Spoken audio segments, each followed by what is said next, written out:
ከኢትዮጵያ ውጪ እየኖራችሁ ኢትዮጵያ ውስጥ ቤት ገዝታችሁ ውሉን እንዴት ልፈርም ብላችሁ ለተጨነቃችሁ ውሉን በፒዲኤፍ አስልካችሁ እዚሁ አይፎናችሁ ላይ እንዴት መፈረም እንደምትችሉ አሳያችኋለሁ። እስከ መጨረሻው ድረስ ተከታተሉ። በመጀመሪያ ሴቭ ወዳረጋችሁት ፋይል ነው የምትገቡት። ፋይሉ እንደከፈታችሁ እዚህ ጋር የስክሪፕቶ ምልክቷን አንዴ ስትነኳት የፕላስ ምልክት ይመጣላችኋል። ፕላስ ምልክቱን ስትነኩ ሲግኒቸር እና ቴክስት አድ አድርጉ የሚል አማራጭ ይመጣላችኋል። ስለዚህ አሁን አድ ሲግኒቸር የሚለውን ትነኩትና እንዲህ ባዶ ቦታ ሲመጣ የእናንተን ፊርማ ታስገባላችሁ ማለት ነው። ፊርማችሁን ከጨረሳችሁ በኋላ ራይት ብላችሁ ሴቭ ያደርግላችኋል። እዚህ ጋር ሳይዙን እንደፈለጋችሁ ማስተካከል ትችላላችሁ። ቦታን መምረጥ ትችላላችሁ።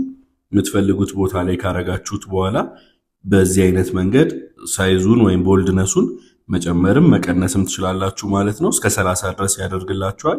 ከለሩንም በዚህ አይነት መንገድ መቀየር ትችላላችሁ ማለት ነው። እሱን ከጨረሳችሁ በኋላ ድጋሚ የፕላስ ምልክቷን ትነኳትና ፕላስ ምልክቷን ስትነኳት የቴክስት አማራጭ ይመጣላችኋል። ቀን ወይም ስም ለማስገባት ከፈለጋችሁ ማለት ነው። ስለዚህ ቀኑን ወይ ስማችሁን ታስገባላችሁ ማለት ነው በዚህ አይነት መንገድ። እሱንም ካስገባችሁ በኋላ ድጋሚ ሳይዙን፣ ከለሩን፣ ሌሎች ነገሮችን ማስተካከል ከፈለጋችሁ በዚህ አይነት መንገድ ቦልድ ማድረግ፣ ሳይዙን መጨመር፣ ከለሮቹንም መቀየር ትችላላችሁ ማለት ነው። እነዚህን ቦታቸውን ካስተካከላችሁ በኋላ ሴቭ ብላችሁ መላክ ወዳለባችሁ ቦታ ትልካላችሁ። ቪዲዮ ከጠቀማችሁ ፎሎ እና ሼር ማድረግ እንዳትረሱ። አመሰግናለሁ።